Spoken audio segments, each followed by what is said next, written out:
사도신경하심으로 우리의 신앙을 하나님 앞에 고백합니다. 나는 전능하신 아버지 하나님, 천지의 창조주를 믿습니다.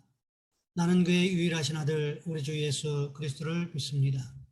그는 성령으로 잉태되어 동정녀 마리아에게서 나시고 본디오 빌라도에게 고난을 받아 십자가에 못 박혀 죽으시고 장사된 지 사흘 만에 죽은 자 가운데서 다시 살아나셨으며 하늘에 오르시어 전능하신 아버지 하나님 우편에 앉아 계시다가 거기로부터 살아있는 자와 죽은 자를 심판하러 오십니다.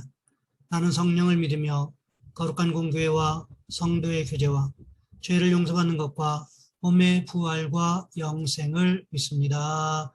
아멘. 찬송가 236장입니다.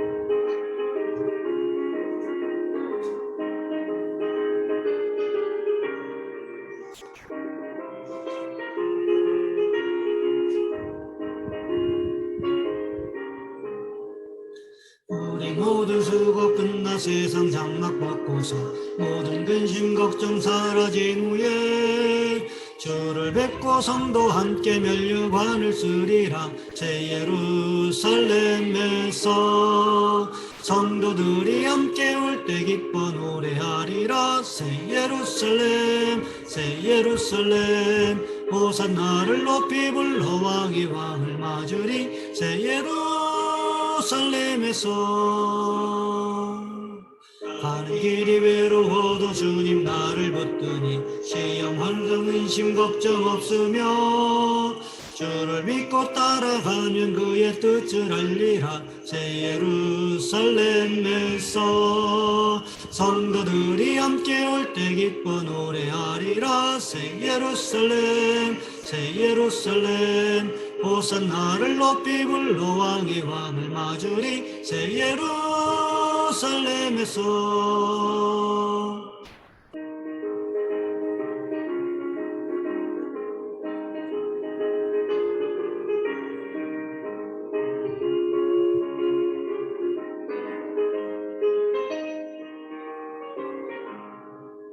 내가 세상 작별하고 모든 눈물 거두고 주의 영광 찬란하게 비칠 때 나를 구속하신 주를 기쁨으로 배우리. 새 예루살렘에서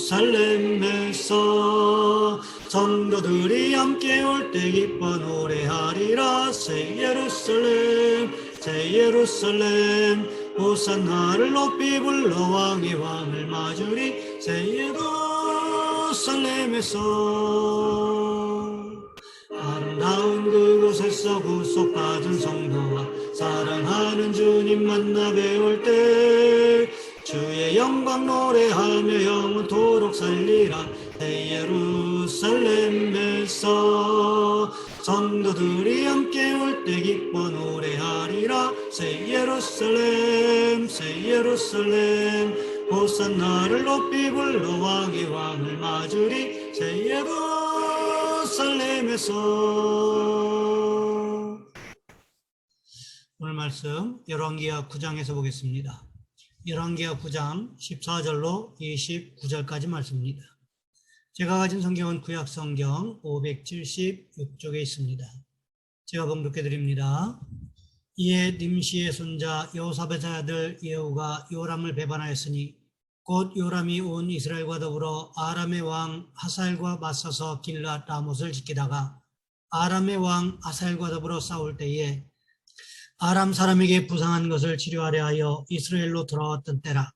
예후가 이르되 너희 뜻에 합당하거든 한 사람이라도 이 성에서 도망하여 이스라엘에 알리러 가지 못하게 하라 하니라. 예후가 병거를 타고 이스라엘로 가니 요람 왕이 거기에 누워 있었습니다. 유다의 왕 아하시아는 요람을 보러 내려왔더라. 이스라엘 망대에 파수꾼 하나가 서 있더니 예후의 무리가 오는 것을 보고 이르되 내가 한 무리를 보나이다 하니 요람이 이르되 한 사람을 말에 태워 보내어 맞이하여 평안하냐 묻게 하라 하는지라. 한 사람이 말을 타고 가서 만나 이르되 왕의 말씀이 평안하냐 하시더이다 하매 예후가 이르되 평안이 내게 상관이 있느냐 내 뒤로 물러나라 하니라. 파수꾼이 전하여 이르되 사자가 그들에게 갔으나 돌아오지 아니하나이다 하는지라. 다시 한 사람을 말에 태워 보내었더니 그들에게 가서 이르되 왕의 말씀이 평안하냐 하시더이다 하매 예후가 이르되 평안이 내게 무슨 상관이 있느냐? 내 뒤를 따르라 하더라. 파수꾼이 또 전하여 이르되 그도 그들에게까지 갔으나 돌아오지 아니하고 그 병거 모는 것이 nim시의 손자 예후가 모는 것 같이 미치게 모나이다 하니 요람이 이르되 메우라 하매 그의 병거를 메운지라. 이스라엘 왕 요람과 유다 왕 아하시아가 각각 그의 병거를 타고 가서 예후를 맞을세. 이스라엘 사람 나봇의 토지에서 만나매 요람이 예후를 보고 이르되 예후야 평안하냐 하니 대답하되 내 어머니 이세벨의 음행과 술수가 이렇게 많으니 어찌 평안이 있으랴 하더라. 요람이 곧 손을 돌이켜 도망하여 아하시아에게 이르되 아하시아여 반역이로다 하니 예후가 힘을 다하여 활을 당겨 요람의 두 팔 사이를 쏘니 화살이 그의 염통을 꿰뚫고 나오매 그가 병거 가운데 엎드러진지라. 예후가 그의 장관 빛깔에게 이르되 그 시체를 가져다가 이스라엘 사람 나봇의 밭에 던지라. 내가 기억하려니와 이전에 너와 내가 함께 타고 그의 아버지 아합을 쫓을 때에 여호와께서 이같이 그의 일을 예언하셨느니라. 여호와께서 말씀하시기를 내가 어제 나봇의 피와 그의 아들들의 피를 분명히 보았노라. 여호와께서 또 말씀하시기를 이 토지에서 내게 갚으리라 하셨으니 그런즉 여호와의 말씀대로 그의 시체를 가져다가 이 밭에 던질지니라 하는지라.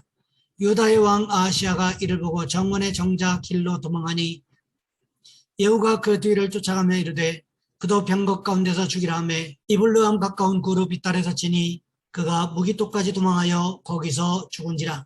그의 신복들이 그를 병거에 싣고 예루살렘에 이르러 다윗성에서 그들의 조상들과 함께 그의 묘실에 장사하니라. 아합의 아들 요람의 제11년에 아하시아가 유다 왕이 되었었더라. 아멘. 오늘 본문의 말씀을 가지고 예언 성취의 시작이라는 제목으로 함께 말씀을 살펴보겠습니다. 김익두 목사님께서 전도하실 때의 이야기입니다. 하루는 어떤 청년이 김익두 목사님의 전도를 방해하면서 하나님이 안 계시다고 대들더랍니다. 이유인즉 애써 길러놓은 농작물에 벼락을 맞았다는 것입니다. 왜 나쁜 사람도 많은데 자기가 애써 길러놓은 곡식에 벼락을 때리는 것이냐는 것이었습니다. 그런 하나님이 어디 계시냐는 것이었습니다. 이 말을 듣고 김 목사님은 곰곰이 생각하다가 좋은 생각이 떠올랐다고 합니다. 너 소학교 나왔지? 그럼요. 공부할 때 너희들이 장난하고 졸고 떠들 때 선생님이 가지고 계신 지휘봉으로 흙판을 때리지 않더냐? 그 흙판이 무슨 잘못이 있어서냐? 아니다. 그것은 경고다. 계속 떠들고 장난하고 졸면 이 흙판을 때리는 것과 같이 때리겠다고 경고용 행동이란다. 마찬가지로 너의 농작물에 벼락을 내리신 것은 너에 대한 경고용 행동이다. 그러니 지금이라도 회개하고 예수를 믿어라. 이 말을 듣고 청년은 회개하고 예수를 믿었다고 하는 이야기가 있습니다. 성경에 보시면 예수님은 왜 말 없는 무화과 나무에 저주를 내리셨을까요? 그것은 당시 열매 없는 바리새인들에 대한 하나님의 일종의 경고였다는 것입니다. 오늘 본문에 보시면 엘리야 선지자가 그렇게 경고했음에도 불구하고 하나님의 경고를 무시했던 아합의 집안에 대한 하나님의 심판이 드디어 시작되고 있음을 볼 수 있습니다. 오늘 본문 14절과 15절 말씀에 보시면 이렇게 기록하고 있습니다. 이에 nim시의 손자 여호사밧의 아들 예후가 요람을 배반하였으니 곧 요람이 온 이스라엘과 더불어 아람의 왕 하사엘과 맞서서 길랏 라못을 지키다가 아람의 왕 하사엘과 더불어 싸울 때에 아람 사람에게 부상한 것을 치료하려 하여 이스라엘로 돌아왔던 때라. 예후가 이르되 너희 뜻에 합당하거든 한 사람이라도 이 성에서 도망하여 이스라엘에 알리러 가지 못하게 하라 하니라. 사실 예후는 성급하게 이스라엘의 왕이 되기를 원하지 않았던 것 같습니다. 자신에게 기름을 부어 이스라엘 왕으로 삼는다고 했던 사실을 감추고 있다가 서서히 왕이 되려고 생각했던 것 같습니다. 그런데 주변에 있던 사람들은 어떠했습니까? 쇳불도 단김에 빼라고 했다고 예후의 이야기를 듣자마자 섬돌 위 곧 예후의 밑에 자신들의 옷을 깔고는 예후는 왕이다. 예후는 왕이다. 이렇게 소리치기 시작했다는 거지요. 예후의 발밑에 자신들의 옷을 깔았다고 하는 것은 곧 예후에게 충성맹세를 하겠다는 서약과 다름없는 행동이었습니다. 이런 일이 있은 후에 오늘 보면 14절 말씀이 시작되고 있다는 거지요. 무슨 일이 있었습니까? 예후가 요람을 배반했다고 기록하고 있습니다. 요람이 아람 왕 하사엘과 전쟁하다가 부상을 당했습니다. 그래서 이스라엘로 치료차 가 있던 때에 예후가 드디어 군사 쿠데타를 일으켰음을 이야기하고 있습니다. 이 말씀을 읽으면서 조선을 세웠던 이성계의 우의화도 회군 이야기가 떠올랐습니다. 어쩌면 이와 비슷한 상황일 수도 있겠다는 생각이 들었습니다. 군사 쿠데타를 일으킨 예후가 가장 먼저 한 일은 무엇이었습니까? 어느 누구도 이스라엘에 가서 요람에게 예후가 군사 쿠데타를 일으켰다는 소식을 전하지 못하도록 전령들을 통제하는 일을 시작했다는 것입니다. 그러면서 예후가 군사들을 이끌고 병거를 타고 이스라엘로 요람 왕을 찾아갔습니다. 이때 이스라엘 망대에서 한 군사가 예후의 무리가 오는 것을 보고 있었습니다. 그래서 요람 왕이 어떻게 했습니까? 예후가 군사를 몰고 온다는 소식을 듣고는 전령들을 보내서 무슨 급한 일이 있는 것인지, 왜 길앗 라못에서 군사들을 이끌고 이스라엘로 돌아오고 있는지를 묻기 위해서 보냈다는 거지요. 그런데 어떻습니까? 예후는 사자를 상대하지 않습니다. 그리고는 무슨 말을 합니까? 내 뒤로 물러나라 라고 말하고 있습니다. 무슨 뜻일까요? 내가 상대할 대상은 너희들이 아니라는 거지요. 그러면서 계속 병거를 물고 앞으로 나아가기 시작합니다. 그러자 요람이 두 번째 사자를 보냈습니다. 하지만 두 번째 사자도 돌아오지 않습니다. 요람은 두 번째 사자도 돌아오지 않았지만 이것이 무엇을 의미하는 것인지를 생각조차 해보지 않았습니다. 그때 파수꾼이 무슨 이야기를 하고 있습니까? 오늘 보면 20절 말씀해 보시면 이렇게 기록하고 있습니다. 파수꾼이 또 전하여 이르되 그도 그들에게까지 갔으나 돌아오지 아니하고 그 병거 모으는 것이 nim시의 손자 예후가 모으는 것 같이 미치게 모으나이다 하니, 병거 모으는 것을 보니까 누구처럼 병거를 몰고 있다고 했습니까? nim시의 손자 여호사밧의 아들 예후가 병거를 모으는 것처럼 미치게 몰고 있다는 소식을 전했습니다. 병거를 몰고 오고 있는 사람의 신원을 파악해 보니까 예후였다는 것입니다. 그러니 왜 군사들을 두 번씩이나 보냈는데 돌아오지 않았는지 수수께끼가 풀렸다고 생각하지 않았겠습니까? 그래서 요람은 안심하고 예후를 직접 상대하기 위해서 나갔습니다. 오늘 보면 21절 말씀을 보시면 이렇게 기록하고 있습니다. 요람이 이르되 메우라 하매 그의 병거를 메운지라. 이스라엘 왕 요람과 유다 왕 아하시아가 각각 그의 병거를 타고 예후를 맞을세 이스라엘 사람 나봇의 토지에서 만나매, 요람이 자신의 병거를 끌고는 예후를 만나러 나갔다는 거지요. 요람이 상황 판단을 못해도 너무 못하고 있는 것 아니겠습니까?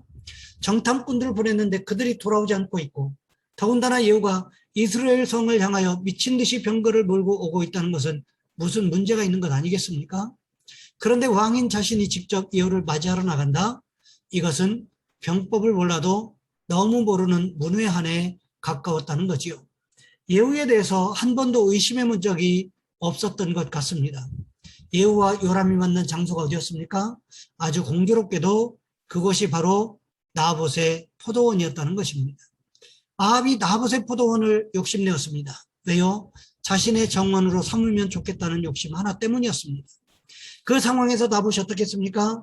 모세 오경에 지계표를 옮기지 말라는 하나님의 말씀에 순종하여 조상 대대로 내려오던 포도원을 팔지 않겠다고, 그것은 하나님의 말씀에 합당한 것이 아니라고 끝까지 고집을 부렸습니다. 그래서 어떻게 했습니까? 이세벨 왕비가 하나님을 모독하고 왕을 저주했다는 누명을 뒤집어 씌워서 죽이고는 포도원을 빼앗아 아합에게 바쳤습니다. 그 나봇의 포도원에서 공교롭게도 예후와 요람이 만난 것입니다. 성경이 아주 실제적이지 않습니까? 아합 집안에 대한 심판이 어디에서부터 시작되고 있습니까? 신성 모독죄로 몰아서 죽였던 나봇의 포도원에서부터 시작되고 있다는 거지요. 요람이 군사 쿠데타를 일으킨 예후를 찾아가서 만난 곳, 그곳이 바로 나봇의 포도원이었다는 것입니다. 그러니까 하나님께서는 나봇의 죽음에 대하여 침묵하셨던 것처럼 보였지만 사실 의인의 죽음에 대하여 끝까지 기억하고 계셨다는 거지요. 그렇기 때문에 나봇의 포도원에서부터 북왕국 이스라엘에서 가장 극성스럽게 바알과 아세라를 섬겼던, 이스라엘 백성들에게 혼합주의를 가르쳤던 아합의 집안을 심판하기 시작하셨다는 것입니다. 하나님의 심판은 이미 엘리야 선지자를 통해서 예언되었던 것입니다. 그 예언이 지금 어떻게 되고 있습니까? 성취되고 있다는 거지요. 우리는 이것을 기억해야 합니다. 하나님의 말씀, 즉 예언은 반드시 이루어진다는 거지요. 그러니 우리는 어떻게 할까요? 하나님의 말씀을 기억하고 하나님의 말씀을 바라보면서 살아가는 축복이 있으시기를 주님의 이름으로 부탁을 드립니다. 이 시간 우리 한 목소리 함께 기도하겠습니다. 하나님, 우리는 하나님의 말씀을 기억하고 바라보면서 하나님의 말씀을 붙잡고 살아가는 축복 있는 인생이 되게 도와주옵소서. 또한 기도하실 것은 오늘 특별히 주일인데 주일 예배를 위하여 한 목소리 함께 기도합니다. 주여, 사랑의 하나님, 우리를 도와주시기를 원합니다.